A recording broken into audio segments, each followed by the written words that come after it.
Hello and welcome back to study with Saurabh YouTube channel. आज के इस वीडियो में हम टी.एस. इलियट का निर्वैयक्तिकता का सिद्धांत की चर्चा करेंगे। ये पार्ट 7 है और हमारा चैप्टर 4 है जो कि पाश्चात्य साहित्य सिद्धांत है। इसमें हम टी.एस. इलियट का जो परंपरा का सिद्धांत था, जो कि हमने हमारा पिछला वीडियो था पार्ट नंबर 6 था, उसको ही इस सिद्धांत के तहत आगे बढ़ाया गया है। इस चैप्टर 4 के तहत मैंने ऑलरेडी 6 वीडियो अपलोड कर दिए हैं, जिसमें हम प्लेटो से लेकर टी.एस. इलियट तक पहुंच गए हैं और ये जो हमारा पाश्चात्य साहित्यकार लास्ट है। ठीक है, इसके बाद जो हमारा पार्ट 1 है उसमें जो अदर टॉपिक है उसको हम स्टार्ट करेंगे। बाकी इसमें जो पाश्चात्य साहित्य सिद्धांत था उसके अंतर्गत ये लास्ट वीडियो था। तो यदि आपने इन सब वीडियो को नहीं देखा है तो पहले आप इन वीडियोस को देख लोगे। ये प्लेलिस्ट है जेएसएससी सीजीएल हिंदी पेपर 2, जहाँ पे ये सारे वीडियोस आपको एक जगह पे मिल जाएंगे। लगभग यहाँ पे आपको 18 से 19 वीडियो अभी तक मिल जाएंगे। एक इंपॉर्टेंट बात, जितनी भी कहानियाँ हैं, नाटकें हैं, उपन्यास हैं, वो सारी चीज़ें मैंने अपने टेलीग्राम पे ऑलरेडी अपलोड कर दिया है। तो आपने यदि अब तक इन चीज़ों को नहीं पढ़ा है तो आप हमारे टेलीग्राम चैनल से जुड़ जाए। ये मेरे टेलीग्राम चैनल है स्टडी विद सौरभ ऑफिशियल, या तो आप इसे टाइप कर सकते हो या फिर मैं लिंक इसका डिस्क्रिप्शन में दे दूंगा। तो आप वहां से मेरे टेलीग्राम चैनल से ज्वाइन कर लोगे और उन पीडीएफ्स को डाउनलोड करके पढ़ लोगे, क्योंकि आपको पढ़ने की आवश्यकता है। नहीं तो आप जो क्वेश्चंस हैं वो नहीं कर पाओगे जब तक आप चीज़ों को थॉरोली नहीं पढ़ोगे। यदि आप हमारे चैनल पर नए हैं तो आप ये प्लेलिस्ट चेक कर लेंगे। झारखंड ऑल एग्जाम पीवाईक्यू, यहाँ पे जो झारखंड दरोगा का मेंस का जो एग्जाम हुआ था, जिसमें हिंदी का कैसा पेपर पूछा गया था, वो आपको यहाँ पे देखने को मिल जाएंगे। तो आप इन सबको चेक कर लोगे। कुछ और वीडियोज हैं, इनको आप चेक कर लोगे। हम टी.एस. इलियट का जो निर्वैयक्तिकता का सिद्धांत है इसकी चर्चा करेंगे। इस भाग में हम क्या क्या देखेंगे तो टी.एस. इलियट का जीवन परिचय देखेंगे। उसके बाद काव्यगत भाव और व्यक्तिगत भाव जो होता है वो हमेशा भिन्न होता है, इस पॉइंट को देखेंगे, जो कि निर्वैयक्तिकता का सिद्धांत के अंतर्गत ही आता है। उसके बाद उसमें अलग अलग टॉपिक आ जाते हैं, जिसमें कलात्मक दबाव, कवि केवल माध्यम है, कविता के 3 रूप, उसके बाद निर्वैयक्तिकता और भारतीय जो साधारणीकरण है उस पर हम चर्चा करेंगे। उसके बाद जो टी.एस. इलियट का है उसकी आलोचना थोड़ा सा करेंगे कि जो आलोचनाकार हैं वो टी.एस. इलियट के सिद्धांत को कैसा मानते हैं। उसके बाद हम निष्कर्षतः देखेंगे कि जो ये सिद्धांत है इसका क्या प्रो और कॉन्स है। ठीक है, तो चलिए इनके जो जीवनी है उनसे हम स्टार्ट करते हैं। ये टी.एस. इलियट है। ठीक है, इनका जो जन्म हुआ था वो सेंट लुइस अमेरिका में हुआ था, लेकिन इनकी जो शिक्षा हुई थी वो पेरिस और लंदन में हुई थी। और ये एक इंग्लैंड के नागरिक थे बाद में, लेकिन इनका जन्म कहाँ हुआ था तो वो अमेरिका में हुआ था, ये आप याद रखोगे। इन्होंने पीएचडी भी हार्वर्ड से किया था। ये जो मॉडर्निज्म जो आंदोलन था, मॉडर्निज्म रिवॉल्यूशन था, वो इससे संबंधित है। और इन्हें नोबेल प्राइज मिल चुका है साहित्य में, साहित्य के क्षेत्र में इन्हें 1948 ईस्वी में नोबेल प्राइज मिला है, ये आप याद रखोगे। और इनको ऑर्डर ऑफ मेरिट भी 1948 ईस्वी में मिला है। तो ये चीज़ों को आप याद रखोगे। इनके जो सिद्धांत है, परंपरा सिद्धांत, इसको हम पढ़ चुके हैं। निर्वैयक्तिकता को हम पढ़ रहे हैं। और ये जो वस्तुनिष्ठ सह संबंध समीकरण सिद्धांत है ये हमारे सिलेबस में नहीं है। और जो जितने भी चीज़ें हैं हमारे सिलेबस में उनको हम धीरे धीरे देख ही रहे हैं। ठीक है, डेन, एजरा पॉन्ड और फ्रांसीसी जो प्रतिवक्ता जैसे लोफोर्ज हैं, इनसे ये सबसे ज़्यादा प्रभावित थे। तो हो सकता है कि आपके एग्जाम में ये सवाल पूछा जा सकता है कि टी.एस. इलियट के जीवन पर किनका ज़्यादा प्रभाव था। उन्होंने हार्वर्ड से संस्कृत और पाली भाषा की जो अध्ययन काफ़ी अच्छे तरीके से की थी। ठीक है, संस्कृत की शिक्षा वो उन्होंने अच्छे तरीके से ली थी, पाली भाषा की शिक्षा अच्छे तरीके से ली थी। तो ये जो सारी चीज़ें हैं आपके लिए ये इंपॉर्टेंट हैं।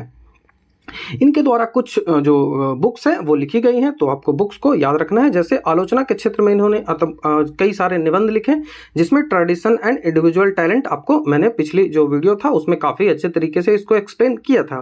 Poetry and drama, the function of criticism, the English metaphoric poets, उसके बाद द फ्रंटियर क्रिटिसिज्म, उसके बाद सैक्रेड वुड्स, वो 1920 में लिखी गई थी। The uses of poetry and uses of criticism, उसके बाद our poetry and our poets. तो ये कुछ जो इनके द्वारा आलोचनाएं लिखी गई हैं, इनको आपको याद रखना है। इन्होंने 5 नाटकें लिखी हैं, ये आप याद रखेंगे कि मदर इन द कैथेड्रल, ये 1935 ईस्वी में छपी थी और इनका इस पे मूवी भी बन चुकी है। तो ये आप याद रखेंगे। फैमिली रियूनियन, द कॉकलेट पार्टी, द कॉन्फिडेंशियल क्लार्क, उसके बाद द एडलर स्टेटमेंट्स। तो ये उनके 5 नाटक हैं।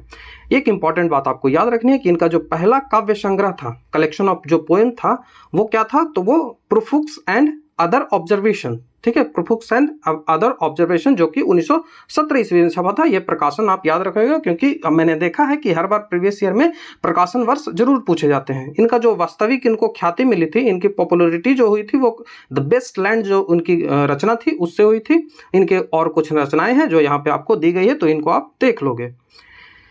जो ये टी.एस. इलियट है ये एक अमेरिकी थे, ये मैंने पहले भी आपको बता दिया है। इनके बारे में जो कुछ जो स्वच्छंदवादी जो कवि थे, इससे पहले जो स्वतंत्रवादी कवि थे जैसे विलियम ब्रेथवर्ड्स थे, उन सब जो स्वतंत्रवादी कवि थे उनकी इन्होंने काफ़ी आलोचना की थी। जैसे ब्रेथवर्ड्स थे, कॉलरिज थे, इन सब की इन्होंने आलोचना की, क्योंकि स्वतंत्रवादी जो कवि थे वो कहते थे कि जो कविता जो होती है ना, वो मतलब एक मतलब खुद से आती है। इसमें कवि है उसका जो मतलब कि जो उसका जो क्या कहते हैं, उसकी जो गुण होता है उस पे वो फोकस करते थे। ठीक है, कि कविकार जो होता है वो जो एक अद्भुत व्यक्ति होता है, एक पढ़ा लिखा व्यक्ति होता है। ठीक है, उनके ये मानना था स्वच्छंदवादी आंदोलनकारियों को, लेकिन जो इन्होंने उनका विरोध किया। इनकी जो जितने भी लगभग सिद्धांत आपको मिलेंगे टीएस इलियट के, वो आपको प्लेटो है उनसे आपको संदर्भित ही मिलेंगे, उससे मिलता जुलता ही इनका सिद्धांत मिलेंगे। इन्होंने अंग्रेजी के महान रचनाकार शेक्सपियर, मिल्टन, बेन जॉनसन का पूर्ण मूल्यांकन किया। ठीक है, और ये आधुनिक पथ के प्रदर्शक माने जाते हैं। अंग्रेजी कविता और आलोचना में ये आधुनिक पथ के प्रदर्शक माने जाते हैं टीएस इलियट।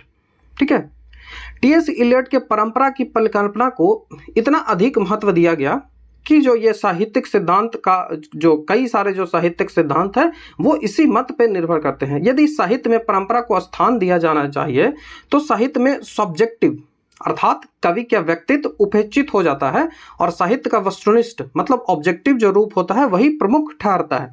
इनका कहने का मतलब है कि जब भी कोई कवि कविता की रचना करता है तो उसमें कवि का महत्व नहीं होना चाहिए, उसमें कविता का महत्व होना चाहिए, यही होता है। ठीक है, उसमें कविता का महत्व होना चाहिए, ना कि कवि का महत्व होना चाहिए कि कौन सा कवि उसको लिख रहा है। नहीं, कविता का महत्व होना चाहिए, उसका जो कंटेंट है वो क्या है उसका महत्व होना चाहिए। टीएस इलियट ने 19वीं शताब्दी में स्वच्छंदवादी जो साहित्य में जो आत्मनिष्ठा थी, स्वच्छंदवादी जो साहित्यकार हुआ करते थे उसमें कवि का महत्व हुआ करता था कि कौन सा कवि है जो इसको लिख रहा है, इसका महत्व था। लेकिन टीएस इलियट का ये जो है उनका मानना वो उनके विपरीत है। वो कहते हैं कि ये जो साहित्यकार है वो ऑब्जेक्टिव होने चाहिए, वो सिर्फ एक माध्यम होने चाहिए लिखने का। जो कवि है एक सिर्फ माध्यम होना चाहिए जो कविता लिखता है, और ज़्यादा जो महत्व हमें देना चाहिए वो किसे देना है, तो वो कविता को देना है, ना कि कवि को देना है। इसीलिए कहते हैं कि जो काव्य में जो निर्वैयक्तिक होना चाहिए, कवि जो है वो इम्पर्सनल होना चाहिए, काव्य को वो निर्वैयक्तिक घोषित करते हैं। ठीक है, निर्वैयक्तिक का तात्पर्य है कि व्यक्तिगता का अभाव, मतलब काव्य में व्यक्ति मतलब कवि का जो भाव है वो उसमें नहीं दिखना चाहिए, ये इनका कहना है। प्रायः यह समझा जाता है कवि अपने व्यक्तिगत भावों और अनुभवों को काव्य में व्यक्त करता है। हमेशा यही समझा जाता है कि कविता में जो कवि होता है वही अपने भावों को व्यक्त करता है, अपनी जो उसकी अनुभूतियां हैं उनको व्यक्त करता है। किंतु इलियट जो है, टीएस इलियट, इनका खंडन करते हैं। ठीक है, उनके विचार में काव्य में कवि के व्यक्तिगत जीवन का भाव जो होता है वो नहीं होना चाहिए। कवि का क्या सुख है, उसको क्या दुख है, इन सब के बारे में उसको चर्चा नहीं करनी चाहिए, अपने दुखों सुखों के बारे में नहीं चर्चा करनी चाहिए, वो सामाजिक रूप से चर्चा करनी चाहिए। तो इसमें बोलते हैं कि वो कवि जो होना चाहिए वो निर्वैयक्तिक होना चाहिए। ठीक है, इम्पर्सनल होना चाहिए, कवि का महत्व नहीं होना चाहिए, हमें कविता पे महत्व देना चाहिए। टीएस इलियट का जो ये सिद्धांत है ये भारतीय रस सिद्धांत का जो साधारणीकरण प्रक्रिया है, जिसको मैंने काफी डिटेल से पिछली जो वीडियो है उसमें चर्चा कर दी है, तो इसको ही समेटे हैं, जिसमें नाटककार और अभिनेता के जो कौशल से व्यक्तिगत भाव सर्वश्रद्धा भावों में बदल जाता है। कहने का मतलब है कि यदि आप मूवी देखते हो, नाटक देखते हो, तो जो यदि हीरो, जैसे हीरो को यदि दुख हो रहा है या फिर कोई जो नाटककार जैसे हीरोइन को दुख हो रहा है तो आप अपने पे उस दुख को लेते हो। ठीक है, तो यही साधारणीकरण की प्रक्रिया होती है। जब कलाकार अपने अभिनय से ऐसा दिखाने को प्रतीत हो जाए कि आपका उसका जो दुख है वो आपका दुख बन जाए, उसका जो सुख है वो आपको सुख दे दे, तो ऐसी जब प्रवृत्ति होती है तो इसी को साधारणीकरण कहते हैं। तो यही होनी चाहिए एक कवि जो होता है, एक लेखक जो होता है, उसमें यही लक्ष्य होना चाहिए, एक कलाकार का यही लक्ष्य होना चाहिए कि वो अपने जो भाव हैं उसको साधारणीकरण कर दे, वो सबके लिए समान हो जाए, आपका दुख उसका दुख, आपका सुख उसका सुख, ऐसा हो जाए, तो इसी को साधारणीकरण कहते हैं। तो टीएस इलियट का यही कहना है। टीएस इलियट जो एजरा पाउंड के जो विचार हैं उनसे प्रभावित थे, जो मानते हैं कि कवि को वैज्ञानिक रूप में इम्पर्सनल होना चाहिए, कवि जो है होता है उसको इम्पर्सनल होना चाहिए, ना कि अपनी जो गुण है, अपने जो सुख है, अपने जो दुख है ये करना चाहिए। नहीं, उनको जो कवि है उस पर फोकस नहीं करना है, हमें किस पे फोकस करना है, तो हमें कविता पे फोकस करना है, कंटेंट पे फोकस करना है। यही टी एस इलियट का कहना है। टी एस इलियट का जो यह सिद्धांत है परंपरा के सिद्धांत की आगे की कड़ी है, जैसे कि मैंने पहले भी आपको बता दिया है। उनकी जो इस स्थापना में जिसने कहा गया है कि कविता व्यक्तित्व की अभिव्यक्ति ना होकर व्यक्ति के व्यक्तित्व से पलायन है, मतलब कविता जो है वो कवि की जो व्यक्तित्व है उसकी अभिव्यक्ति नहीं है, उससे पलायन होता है। मतलब कविता जब आप लिखते हो तो आपका जो कविता है उसमें कवि का जो अनुभूतियां होनी चाहिए वो उसमें उपस्थित नहीं होनी चाहिए, ये इनका कहना है। इन चीज़ों को हम समझने के लिए आसानी से हमको इन चीज़ों को यदि समझना है तो हम इनको 4 पॉइंट्सों में डिवाइड करते हैं कि पहला, काव्यगत भाव और व्यक्तिगत भाव ये सर्वथा भिन्न होते हैं। जो कविता का भाव होता है और जो व्यक्ति का भाव होता है ये एक दूसरे से अलग होते हैं, ऐसा टी एस इलियट का कहना है।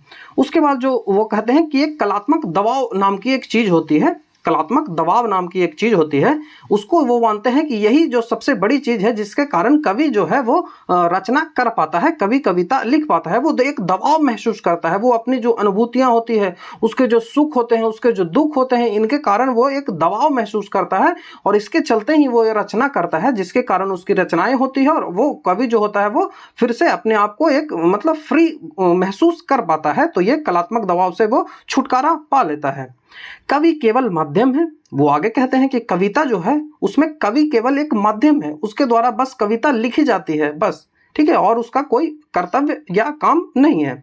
उसके बाद वो कहते हैं कि कविता जो है उसके 3 स्वर होते हैं। इसको हम आगे से चर्चा करेंगे कि जो 3 स्वर हैं वो क्या है। तो चलिए सबसे पहले हम देखते हैं कि काव्यगत भाव और व्यक्तिगत भाव ये भिन्न कैसे हैं, ठीक है। तो टी एस इलियट जो है, टी एस इलियट ने लिखा है कि सच्ची आलोचना का लक्ष्य कवि नहीं होना चाहिए बल्कि काव्य होना चाहिए, और यह सर्वथा सही भी है। यदि आप किसी की आलोचना करना चाहते हो तो उसकी आलोचना में उसका जो गुण है उस पर आप फोकस करिए, उसका जो लेखन कला है उस पर आप फोकस करिए, ना कि उस व्यक्ति के जीवन पे फोकस करिए। तो यही कहना है कि कवि जो लक्ष्य जो होना चाहिए वो कवि नहीं होना चाहिए, उसका जो काव्य है वही उसका लक्ष्य होना चाहिए।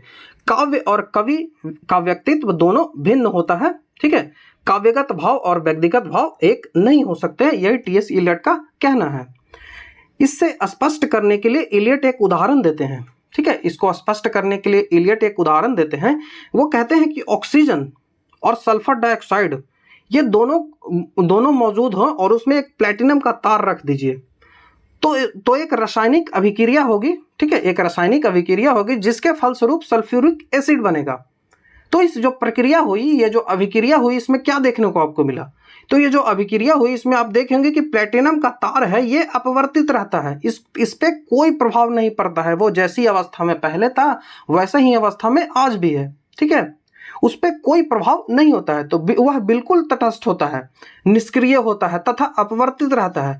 तो प्लेटिनम के तार जो है वो दोनों गैसों का इस पे कोई प्रभाव नहीं पड़ता। तो कवि का जो व्यक्तित्व है, कवि का जो मन है वो प्लेटिनम के तार की तरह ही होना चाहिए कि उस पे किसी चीज का कोई प्रभाव ना पड़े।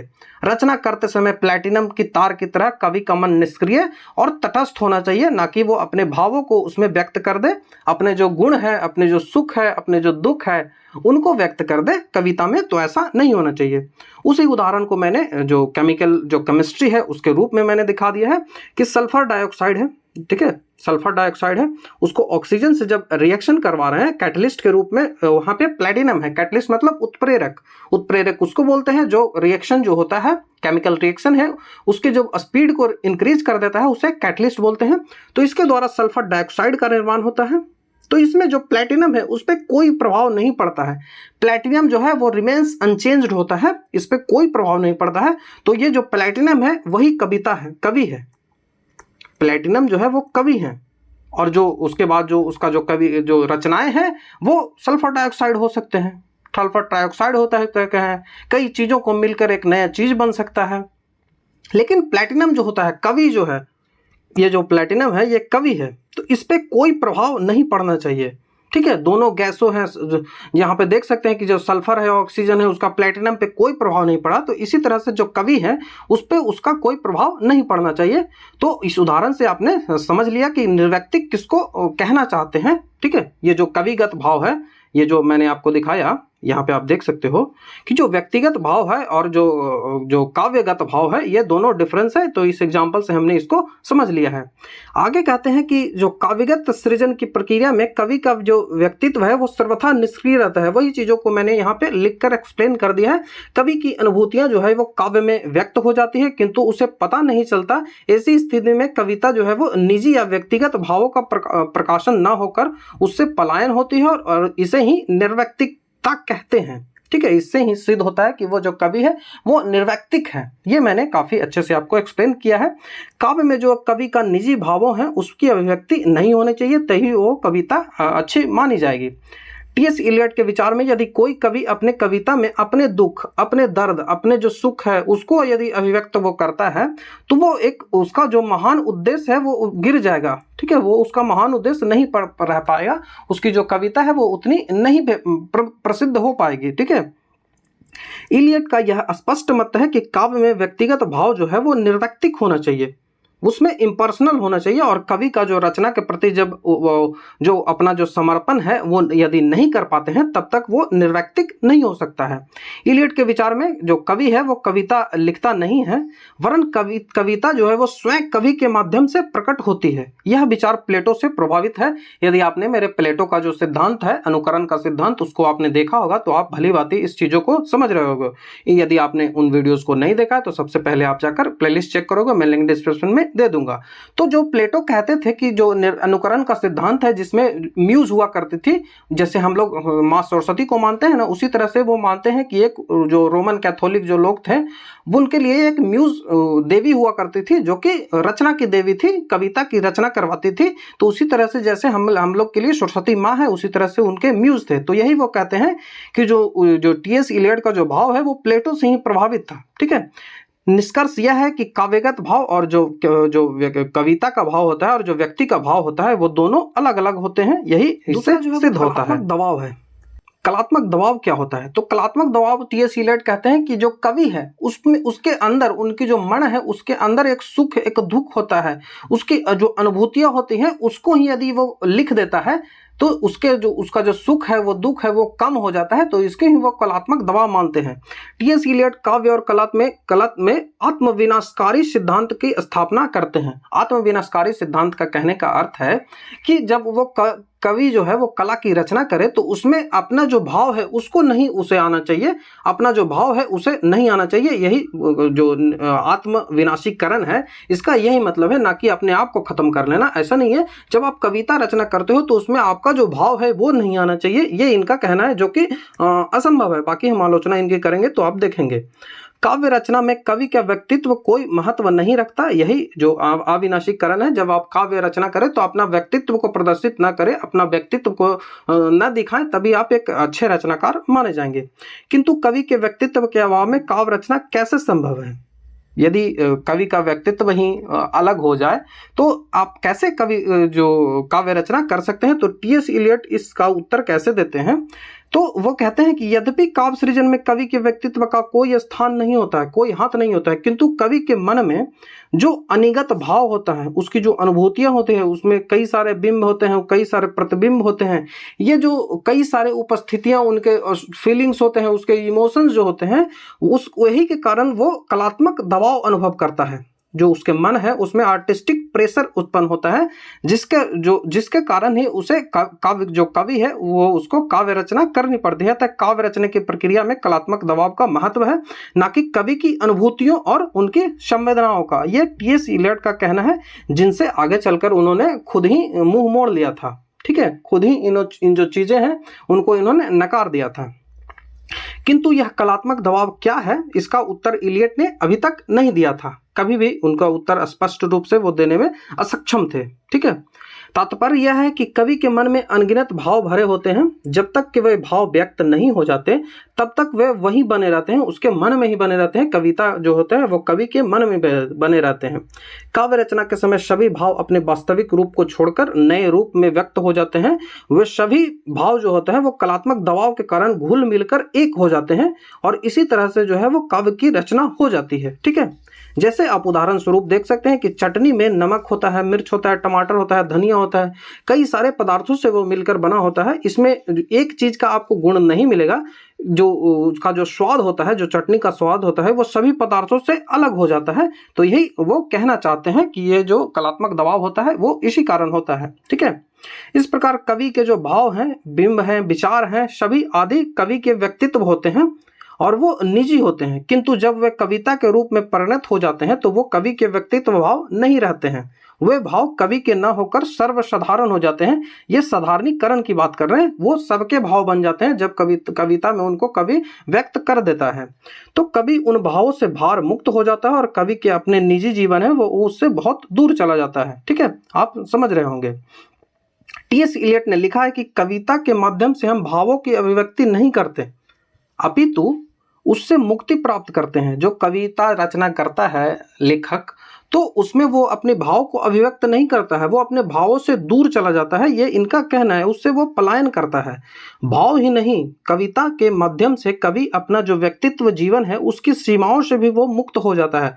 उसका जो स्वर है वो एक व्यक्ति का स्वर ना होकर वो विश्वमान सर्व जननी, मतलब सब लोगों के संबंध में रखने वाला स्वर बन जाता है। ये साधारणीकरण जो भारतीय काव्य शास्त्र में है उसी को ये प्रतिबिंबित करता है। आगे चलकर वो कहते हैं कि कवि जो है वो केवल माध्यम है। एक जो रचनाएं होती है काव्य की, तो उसमें कवि केवल एक माध्यम का काम करता है। ठीक है, टी.एस. इलियट ने लिखा है कि कवि व्यक्तित्व की अभिव्यक्ति नहीं करता, वरन विशिष्ट माध्यम भर होता है। कि काव्य रचना में जो होता है वो कवि का सिर्फ यही काम है कि वो कविता रचना करने का एक माध्यम है। ठीक है, बस इतना ही उसका काम है। तात्पर्य यह है कि कवि अपने कला में व्यक्तित्व का प्रकाशन नहीं करता है, वह उससे पलायन करता है। जो चीजें पीछे की गई हैं उन्हीं चीजों को आगे यहाँ पे बढ़ाया जा रहा है। अतः कवि एक प्रकार का माध्यम होता है वह, ठीक है, वो एक माध्यम मात्र होता है जिसके द्वारा काव्यगत अनुभूतियां, भावों को मिलकर जो काव्य है उसकी रचना होती है। जो महान कलाकार होंगे वो अपनी रचना में व्यक्तिगत जो उसके भाव हैं, व्यक्तिगत जो उसके इमोशंस हैं, उससे वो परित्याग करता है। उसको यदि वो परित्याग कर देता है, उसको यदि त्याग कर देता है, तभी वो एक अच्छा रचनाकार कहा जाएगा। क्योंकि कला में व्यक्तिगत भावों का प्रकाशन नहीं होना चाहिए, वरन उससे आपको दूर जाना चाहिए। यह टी.एस. इलियट का मानना है। सारांशतः हम यह कह सकते हैं कि टी.एस. इलियट ने कवि की जो स्वचालित यंत्र माना है, ऑटोमेटिक मशीन माना है कवि को, जो कि काव्य रचना को अचेत अवस्था में की उपज होती है। जो कवि का जो मन होता है, कवि का जो अचेत मन होता है, उसमें जो कवि रचनाएं हैं उसकी उत्पत्ति होती है। ठीक है, उन्होंने स्पष्ट शब्दों में लिखा है कि जब तक ऊपरी ढक्कन फूट ना जाए तब तक हम यह नहीं जान पाते कि उसके भीतर किस प्रकार का अंडा है। ये टी.एस. इलियट का मानना है। तात्पर्य यह है कि कवि कविता लिखता नहीं, कवि जो है वो कविता लिखता नहीं, कविता स्वयं कवि के मस्तिष्क में फूट पड़ती है। ये जो प्लेटो का जो सिद्धांत है वही उससे ही यह प्रभावित दिखता है। आप जो प्लेटो का सिद्धांत को जरूर पढ़ लेंगे।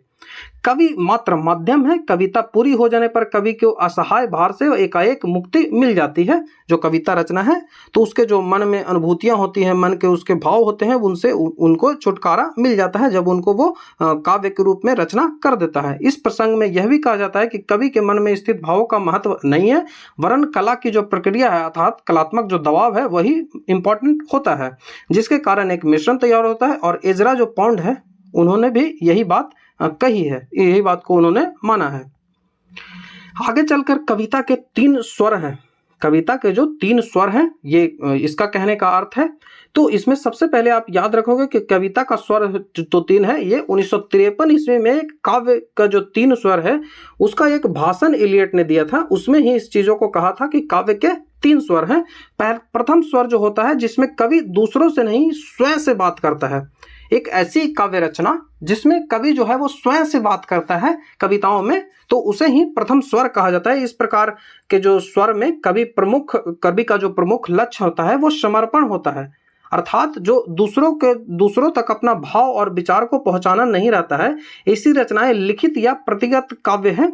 इनमें कवि का ध्यान इस बात पर नहीं होता है कि लोग कभी सुनेंगे या नहीं, वह एक ऐसे भार जो होता है उसके मन में ऐसा भार पहुंचता है, उस पे एक ऐसा लोड होता है जिसके कारण वो काव्य में उनसे छुटकारा पाना चाहता है। ठीक है, जब रचना पूरी हो जाती है तो इस जो अर्थ है, तो इस अर्थ में आपको इसको समझ सकते हैं। जब रचनाएं पूरी हो जाती है, कवि जब रचनाओं को लिख देता है तो उस रचना से कहता है कि जाओ किसी पुस्तक में अपना स्थान प्राप्त करो, तुमने अब मेरी कोई दिलचस्पी नहीं है। ये कविता जो लेखक जो होता है वो कहता है, वो इसका अर्थ सीधा सा अर्थ यही बनता है कि जो पहला स्वर है इसमें कवि अपना जो स्वयं से बात करता है, अपनी जो उसकी स्वयं की अनुभूतियां होती है, अपने जो स्वयं का जो उन पे भार होता है इमोशंस के कारण, फीलिंग्स के कारण, उनसे वो छुटकारा पाना चाहता है, जिस कारण से वो रचना करता है। इस प्रकार जो कविताओं के लिए टी.एस. इलियट ने कहा है कि कविता लिखी नहीं जाती वरन वह अवतरित होती है। ठीक है, वो उसके मन से अवतरित होती है, अपने आप उसके मन से अवतरित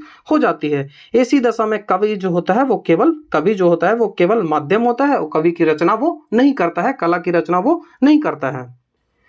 जो दूसरा स्वर है वो है जिसमें श्रोताओं से बात करता है, जो सुनने वाले जो श्रोता हैं उनसे कवि बात करता है। इसमें प्रबंध काव्य, कथा काव्य, नीति काव्य, व्यंगगत जो कविता है, इन सबों को रखा गया है, और महाकाव्य भी इसी स्वर के अंतर्गत आता है। तो दूसरा स्वर आप याद रखेंगे कि दूसरा स्वर में जो कवि होता है वो लोगों से बात करता है। ठीक है, किससे बात करता है? तो वो लोगों से बात करता है, जो श्रोताएं हैं उनसे बात करता है। तीसरा जो स्वर है जिसमें कवि हो, नाटककार हो, वो पात्र या जो चरित्र है उसके माध्यम से बात करता है। यदि जो कवि कोई नाटक की रचना करता है, कवि कोई जो कविता की रचना करता है, तो उसमें जो उसके पात्र जो होते हैं उनसे वो बात करता है। तो नाटक की विधि में इसका अंतर्गत काफ़ी, इसमें नाटक का यूज काफ़ी होता है। नाटक में जो स्वर है इसका योग काफ़ी होता है।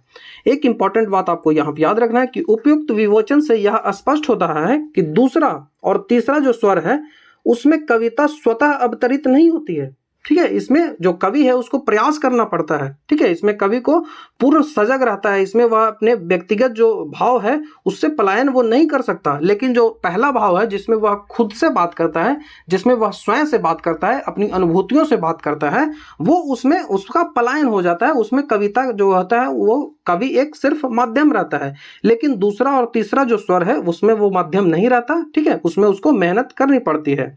टी.एस. इलियट का मत है कि श्रेष्ठ कवियों हैं उक्त में तीनों स्वर की विशेषता समाई होनी चाहिए। जो श्रेष्ठ कवि हैं उनमें तीनों ये गुण होने चाहिए। नाटकीय कविता में तो तीनों स्वर सुने जाते हैं, इसलिए कहा गया है कि काव्येषु नाटक रम्यम। ठीक है, नाटक में सबसे ज्यादा ये चीजें देखने को मिलती है, इसी कारण से कहा गया है कि काव्येषु नाटकम रम्यम, अर्थात काव्य में जितने भी प्रकार है उसमें नाटक जो है वो विशेष सुंदर है। इस प्रकार हम देखते हैं कि महाकाव्य जो है, जो महान काव्य है उसमें निर्वैयक्तिक होना चाहिए, इम्पर्सनल होना चाहिए, उसमें व्यक्तिगत भाव नहीं होना चाहिए। कवि का जो व्यक्तिगत अनुभव है, व्यक्तिगत विचार है, भाव है, वो विस्तृत होकर निर्वैयक्तिकता में ही पूर्णता प्राप्त करती है। ठीक है, आप रचना करते हो तो आपको निर्वैयक्तिक होना पड़ेगा। नेक्स्ट पॉइंट है निर्वैयक्तिकता और साधारणीकरण। ठीक है, साधारणीकरण की चर्चा हमने पहले भी की है और निर्वैयक्तिकता को आप भली भांति समझते हैं। साधारणीकरण के लिए आप मेरा पिछला जो वीडियो है उसको भी देख सकते हो, और इसमें भी मैंने कई जगह उन पर चर्चा कर दी है। टी.एस. इलियट की उपयुक्त जो अवधारणा है उसमें रैनसम, एलेन, टेट आदि समीक्षकों ने इसकी आलोचना की है। ठीक है, ये जो इनका जो सिद्धांत है इसकी आलोचना की है किन ने? तो रैमसन, एलेन और टेट ने। उनका मत है कि उनके जो समकालीन विद्वान हैं ना तो उनके मत को समझ सके और ना ही उसे स्वीकार कर सके। कुछ लोगों ने उनके मत को असंगत और हास्यास्पद पाया है। ठीक है, उनका मजाक उड़ाया है, किंतु इलियट का जो निर्वैयक्तिकता का सिद्धांत है को वही समझ सका है जो भारतीय आचार्य जो है वो भट्टनायक और साधारणीकरण को समझ सकता है, एवं अभिनव गुप्त के अभिव्यक्तिकतावाद को समझ सका है। जो भारतीय, यदि आपसे पूछ जाए कि टी.एस. इलियट का जो सिद्धांत है वो किस भारतीय से मिलता जुलता है, तो आप याद रखो कि जो भट्टनायक का साधारणीकरण है और अभिनव गुप्त का जो अभिव्यक्तिकतावाद है वो इससे ही संदर्भित रखता है। ठीक है, इसको आप याद रखोगे।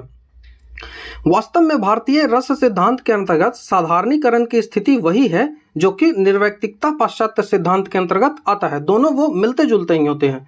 साधारणीकरण में कवि के जो भाव होते हैं, जो कवि का जो भाव होता है वो कवि का भाव ना रहकर वो सर्वसाधारण हो जाता है, वो सभी का भाव होता है। जैसे कि मैंने एग्जाम्पल दिया, इसमें यदि कोई रचना करता है, जैसे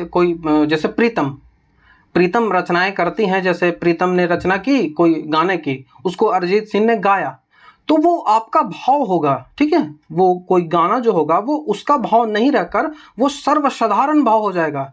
जैसे कोई गाना यदि आप अरिजीत सिंह का सुनते हो तो उसमें उसका जो भाव होता है वो एक जो रचनाकार है उसका भाव नहीं सिर्फ नहीं होता है, वो सर्वसाधारण भाव हो जाता है। हर व्यक्ति के लिए वह भाव वही होता है। सैड सॉन्ग यदि आप सुनोगे तो आप इन चीज़ों को समझ सकते हो, वह उनको आप फील कर पाओगे। उस जो रचना है, उसके जो गुण हैं, जो कवि जो गाने का तरीका है, उसके बाद जो उसके लिरिक्स हैं, उनको आप महसूस कर पाओगे। वो सर्वसाधारण हो जाते हैं, सब जो व्यक्ति हैं उसके लिए वो समान हो जाते हैं। तो इसी को साधारणीकरण कहा जाता है। ठीक है, इसमें कवि जो है वो अपने जो व्यक्तित्व है उसको छोड़ देता है, इसी को साधारणीकरण कहते हैं और इसी को निर्व्यक्तिकता भी आप मान सकते हो। इसलिए कवि का जो प्रेम है, उसका जो विरह है, उसका हर्ष, विवाह, विषाद, हास्य, रुदन सर्वसाधारण के प्रेम और विरह के रूप में बदल जाता है। ठीक है, इसी को मैंने यहाँ पे एक्सप्लेन किया है। सारांशतः इलियड के अनुसार जो है वो रचना के लिए कवि का होना आवश्यक है, किंतु रचना में उसका भाव जो है वो नहीं होना चाहिए। कवि तो आवश्यक है रचना के लिए, लेकिन उसका भाव उसमें नहीं होना चाहिए। वो कहते हैं, ठीक है, वो निर्व्यक्तिक होना चाहिए। उसको उसकी जो रचना होनी चाहिए वो साधारणीकरण होनी चाहिए कि हम मेरे लिए भी वह रचना वही है। हम भी सैड सॉन्ग सुने तो हमें दुख में अनुभव हो, हम अपने दुख को अनुभव कर सके, और यदि कोई दूसरा व्यक्ति भी सुने तो वह भी अपने दुखों को अनुभव कर सके। तो ऐसी रचना होनी चाहिए। इसी को निर्व्यक्तिक कहते हैं, इसी को साधारणीकरण कहते हैं। उनके अनुसार कविता का जो भाव होता है वो निर्व्यक्तिक होना चाहिए। ठीक है, और कवि का जो निर्व्यक्तिकता तब तक नहीं पहुंच सकता जब तक वो जो कर्मणीय कर्म होता है, मतलब किए जाने योग्य जो कार्य होता है, उसके प्रति अपने आप को पूरी तरह वो समर्पित ना कर दे। जब तक वो अपने आप को पूरी तरह समर्पित नहीं कर पाएगा तब तक वो निर्व्यक्तिक नहीं हो पाएगा। उन्होंने अपने निबंध संग्रह सेक्रेड वुड्स, इसको मैंने पहले भी आपको बताया है, उन्होंने लिखा है कि जब हम कविता पर विचार करते हैं तो हमें उसे प्रमुखतः कविता के रूप में ही देखना चाहिए, ना कि किसी और रूप में। ठीक है, जो कवि है उसके रूप में हमें नहीं देखना है, हम सिर्फ और सिर्फ कविता पे ही फोकस करेंगे। तो इसी को निर्व्यक्तिक कहते हैं। इलियड के निर्व्यक्तिकता का सिद्धांत में कवि के लिए नहीं, आलोचना से भी निर्व्यक्तिकता की अपेक्षा की गई है। ठीक है, अब यदि आप आलोचना भी करते हो तो वहां भी आप निर्व्यक्तिक रहो। ठीक है, किसी के द्वेष, किसी से राग भाव होना चाहिए, किसी से दुश्मनी हो तो वो आप आलोचना नहीं कर सकते हो। आपको निर्व्यक्तिक होना चाहिए, तभी आप एक सही आलोचना कर सकते हो। कवि में जो निर्व्यक्तिकता सृजन के लिए आवश्यक है वही आलोचक में आस्वाद और विश्लेषण के लिए आवश्यक होती है। ठीक है, टी.एस. इलियट ने लिखा है कि काव्य स्वाद के लिए यह अनिवार्य है कि कलाओं का जो अनुसरण है, उनका जो चिंतन मनन करते समय व्यक्ति सब कुछ का, वहां तक कि अपने जो वंश वृक्ष है उसका भी परित्याग कर इस कार्य में प्रवृत्त हो जाए। इसका अर्थ सीधा सा निकलता है कि कवि को निर्व्यक्तिक होना चाहिए। ये आप जो अपने दिमाग में बैठा लो, इससे आपके जो एमसीक्यू है वो आसानी से सॉल्व हो जाएंगे कि कवि को निर्व्यक्तिक होना चाहिए। उसके अपने जो पूर्वज हैं उससे भी अपने आप को जुड़ा हुआ नहीं महसूस होना चाहिए। मतलब सीधा सी बात है कि वो अपने भावों को ऐसे प्रकट करे जिनसे वो भाव जो है वो सर्वसाधारण हो जाए, सबके लिए वो भाव समान हो जाए। ठीक है, उनकी आलोचना कैसे करते हैं? तो उनकी आलोचना करते हैं कि कई जो बुद्धिजीवी आलोचक ये जो उनका जो सिद्धांत है इसको स्वीकार नहीं करते हैं। वो स्वीकार न करके कहते हैं कि वो काव्यगत भाव और जीवनगत भाव जो होता है वो सर्वथा पृथक है और काव्य तथा कवि के व्यक्तित्व में कोई संबंध नहीं होता है। ठीक है, तो स्टीफन स्पेंडर के अनुसार इलियड का जो इस कथन में जैसे कि काव्य भावों की अभिव्यक्ति नहीं है वरन उसका प्रत्याग है, उसका त्याग है, ये इलियड कहते हैं। तो वस्तुतः उनको बोलते हैं, जो स्टीफन स्पेंडर है वो कहते हैं कि ये विरोधाभाव है। ठीक है, ये विरोधाभास है। ये जो शब्द है एक अपने आप में ही ये विरोध है। स्पेंडर का दृष्टिकोण है कि कवि का यथार्थ व्यक्तित्व उन भावनाओं से परे है जो क्षण में बनती है और क्षण में मिटती है।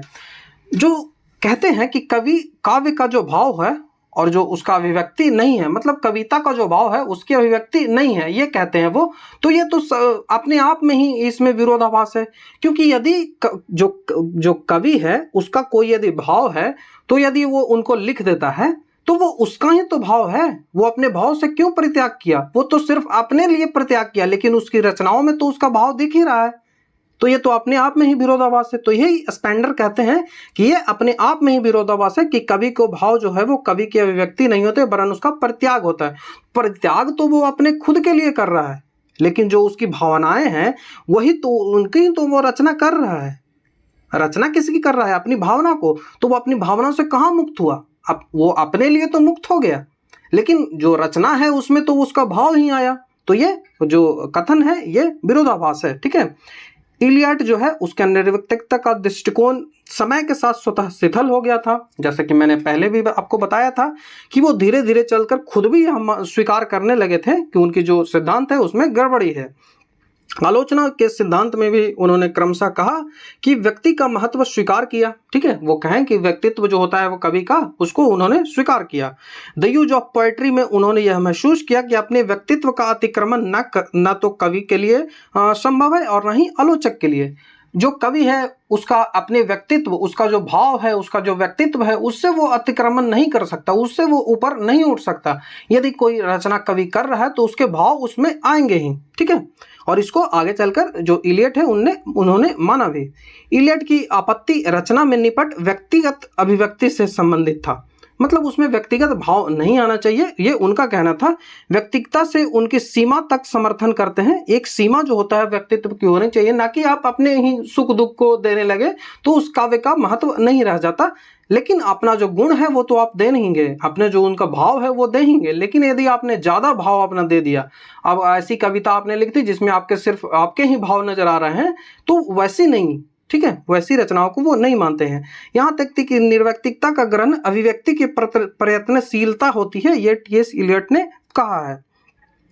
हिंदी आलोचना में डॉक्टर नागेंद्र जो है वो टी.एस. इलियट का काव्य जो अव्यक्तिकता है, निर्वैयक्तिकता है, उसको अपनी पुस्तक विचार और विवेचन में प्रकाशित करते हैं। ये आपको याद रखना है कि विचार और विवेचन जो पुस्तक है, इसमें जो टी.एस. इलियट का सिद्धांत है निर्वैयक्तिकता का, उन्होंने डॉक्टर नागेंद्र ने इसको प्रकाशित यहाँ पे किया है। ठीक है, डॉक्टर नागेंद्र इलियट के इस मत से तो सहमत हैं कि आधुनिक आलोचना में जो कवि के व्यक्तित्व को महत्व दिया जा रहा है, ना कि कलाकृतियों को। ठीक है, जो इलियट है उनका कहना सीधा सा अर्थ है कि जब आप आलोचना करते हो, ठीक है, जब आप आलोचना करते हो, जब आप कोई रचना कवि करता है, आपकी कोई रचना है, तो उसमें आप रचना को महत्व दीजिए, ना कि किस कवि ने उस रचना को लिखा है, इस पे महत्व नहीं होना चाहिए। आपकी जो आलोचना होनी चाहिए, आपकी जो रचनाएं होनी चाहिए, उसमें आप रचना पे महत्व दीजिए, ना कि वो कवि कौन सा कवि उसको लिख रहा है उस पे महत्व दीजिए। ठीक है, तो यही आधुनिक युग में हो रहा था। तो इसी के संदर्भ में इलियट ने यह बात लिखी है और इसको डॉक्टर नागेंद्र ने इसको सहमति भी जताई है। ठीक है, और इसे नकारा भी है, ये अनिष्टकर है, ये भी उन्होंने कहा है। किंतु इसे मानने के लिए तत्पर और तैयार नहीं है कि कलाकृति और रचना जो रचयिता का व्यक्तित्व है ये भिन्न है। ये तो वो मानने के लिए तैयार हो जाते हैं कि आधुनिक काल में ये हो रहा है कि कवि की रचनाओं पे ध्यान ना देकर उसके व्यक्तित्व पे ध्यान दिया जा रहा है, लेकिन वो इस बात को नहीं ध्यान रखते कि जो कवि का व्यक्तिगत भाव है और उसकी जो कलाकृतियों की भाव है ये सर्वथा भिन्न वस्तु हैं। ऐसा नहीं है, वो दोनों एक दूसरे से जुड़े होते हैं, ये डॉक्टर नागेंद्र का कहना है और ये सर्वथा सही भी है। ठीक है, और इलियट भी कहना चाह रहे हैं यही कि अपना जो भाव आप दे ही सकते हैं, आप अपने भाव से परित्याग नहीं कर सकते हो। बाद में उन्होंने स्वीकार किया कि अपने भाव से आप जो छुटकारा नहीं पा सकते हो। ठीक है, लेकिन अपना भाव इस तरह से आप मत दीजिए जिससे वो रचना है उसमें सिर्फ और सिर्फ आपका ही भाव दिखने लगे, वो सर्वसाधारण ना बन पाए, निर्व्यक्तिक ना हो पाए, तो वो साधारणीकरण उसका आप यदि ना कर पाओ तो उस रचना का कोई महत्व नहीं रह जाता। डॉक्टर नागेंद्र कहते हैं कि टी.एस. इलियट के लिए जिस कलात्मक दबाव अथवा कला सृजन की प्रेरणा कहते हैं वो कलाकार के व्यक्तित्व से कोई पृथक वस्तु नहीं है, उसका व्यक्तित्व के ही कारण उसे ही कलात्मक दबाव वो कहते हैं। यही था पूरा, हमने कॉम्प्रिहेंसिव वीडियो टी.एस. इलियट का जो सिद्धांत है उस पर हमने कॉम्प्रिहेंसिव वीडियो ये देख लिया, टी.एस. इलियट का निर्वैयक्तिकता का सिद्धांत। तो यदि आपको वीडियो अच्छा लगता है तो हमारे चैनल को सब्सक्राइब, वीडियो को लाइक, शेयर, कमेंट जरूर कर दें। यदि आप हमारे चैनल पर नए हैं तो आपके वीडियो के जो कई सारे प्लेलिस्ट आपको हमारे चैनल पर मिल जाएंगे जो कि आपके सीजीएल के एग्जाम के लिए काफ़ी महत्वपूर्ण भूमिका निभाएंगे, उनको आप चेक कर लोगे। तो इस वीडियो में हम यही देखें, हमारा जो चैप्टर है यहाँ पे ये खत्म होता है। अब आपको स्क्रीन पे हमारा यूट्यूब चैनल सब्सक्राइब करने का बटन दिख रहा होगा, टेलीग्राम चैनल ज्वाइन करने का बटन दिख रहा होगा और नेक्स्ट वीडियो की प्लेलिस्ट दिख रही होगी। तो चलिए आपसे नेक्स्ट वीडियो में मिलता हूँ। वीडियो देखने के लिए थैंक यू।